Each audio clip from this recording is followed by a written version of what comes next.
This is Pripyat Hospital 126. It used to be one of several medical facilities serving Pripyat and the neighboring areas. It was operational during the time of the Chernobyl disaster in 1986. The hospital was used to treat and evacuate the injured workers and nearby residents, but eventually became contaminated with radioactive materials. Today, the hospital is abandoned and serves as a reminder of the devastating effects of the Chernobyl disaster.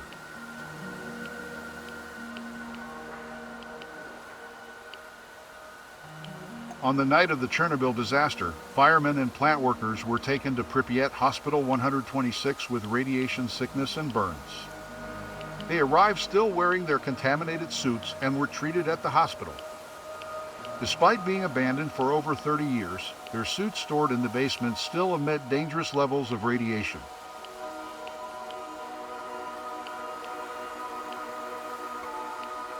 Pripyat Hospital 126 had 410 beds and several clinics and 5 interconnected, 6-story buildings. It was located on Druzhby-Narodov Street, near the cafe and dock, and took up most of Microdistrict 1 in Pripyat. A large sign on the roof read, "The health of the people is the wealth of the country."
Did you know that Pripyat was supposed to be an Atomgrad, the Soviet city of the future powered by atomic energy, built for the elite engineers and artists?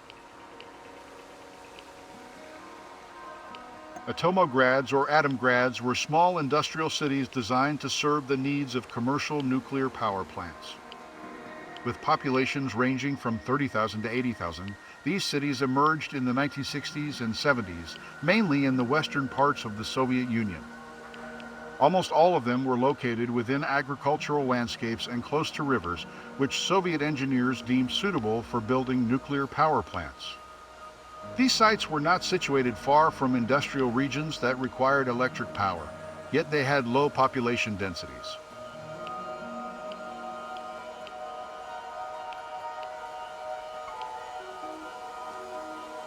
Unlike secret, restricted nuclear facilities, Atomograds served the dual purpose of energy economy and political propaganda, and were public projects.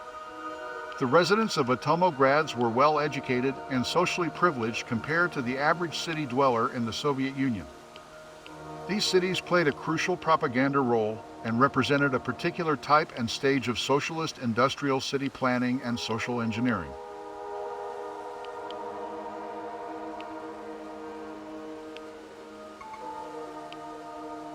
The most notable were the Chelyabinsk 40, now Ozersk, Sverdlovsk 44, now Zerchny, Krasnoyarsk 26, now Zheleznogorsk, and Tomsk 7, now Seversk.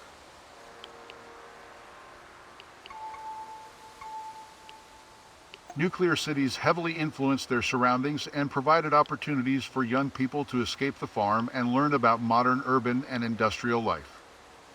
However, not everyone benefited equally in this nuclear utopia, as social stratification along linguistic and educational lines was common. This led to conflicts regarding wages, privileges, and access to housing. The Soviet atomic cities were considered a success in that they produced the fissile material necessary for the development and production of nuclear weapons. But the cost in health and safety of the workers and the local population, as well as the environmental impact, was significant. Additionally, the secrecy surrounding these cities created widespread distrust and concern.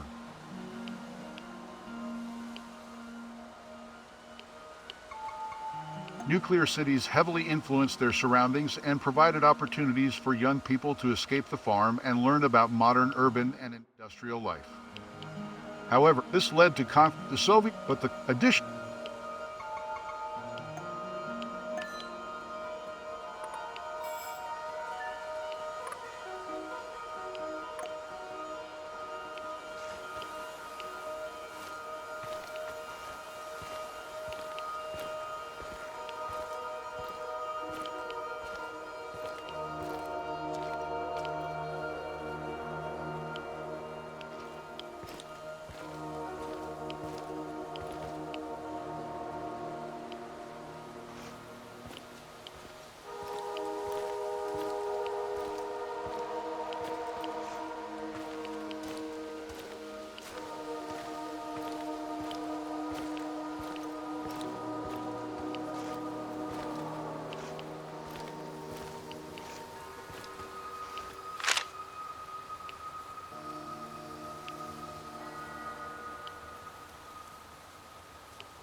Cafe Pripyat never reopened after the disaster at Chernobyl NPP.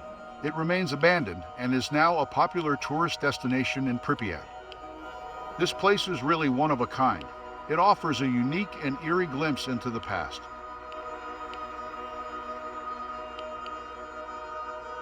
It was a place of leisure and recreation in a youthful, forward-thinking community. Inside the cafe, ornate stained glass windows added a touch of elegance which was vastly different from the city's uniform architecture. It was known as The Dish and was a popular lakeshore hangout for young people in Pripyat. It was a hub of activity in the summer and hosted regular picnics and barbecues. In the winter, families would go ice skating on the frozen lake. On April 26, the government commission in Pripyat discussed using helicopters to scatter sand over the damaged reactor. This sand was gathered from near Cafe Pripyat. 150 young men with shovels, along with a truck filled with empty sacks, were dispatched for the operation. They worked tirelessly through the night, filling one sack after another until they were allowed to go home and rest.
Statues of Lenin symbolize the ideology of communism and the leadership of the Soviet Union under Lenin and later under Joseph Stalin.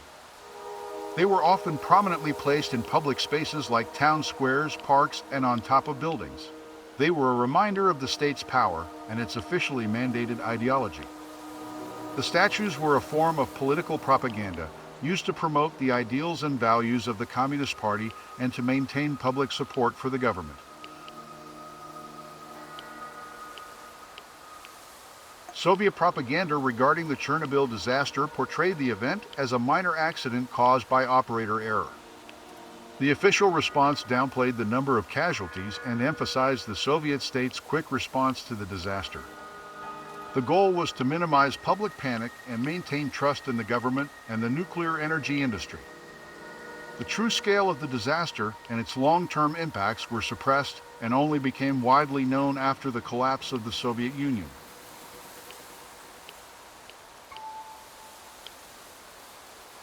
The initial response from the Soviet government was to downplay the severity of the accident and conceal information about the disaster from the public. In fact, the authorities initially denied that any radioactive material had been released and claimed that only 2 people had died. Only after significant radioactive fallout was detected in nearby countries did the Soviet government admit that a major accident had taken place. The true scale of the disaster was suppressed for many years.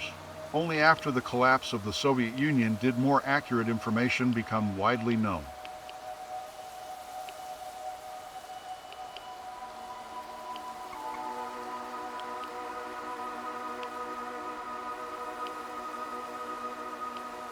To this day, there are those who refuse to believe Chernobyl was simply an accident. Some believe it was a Western plot to undermine the Soviet Union, or a failed experiment in military technology, or that extraterrestrial beings were involved. But the causes of the disaster have since been thoroughly investigated and widely documented. The consensus among experts is that the disaster was the result of a combination of design flaws in the reactor and operator error.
Behold Pripyat's river port.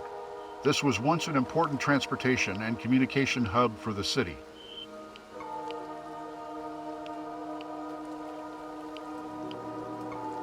The Pripyat River is a tributary of the Dnieper River in northern Ukraine.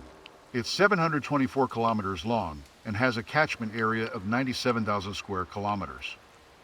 The river flows through the exclusion zone of the Chernobyl nuclear power plant.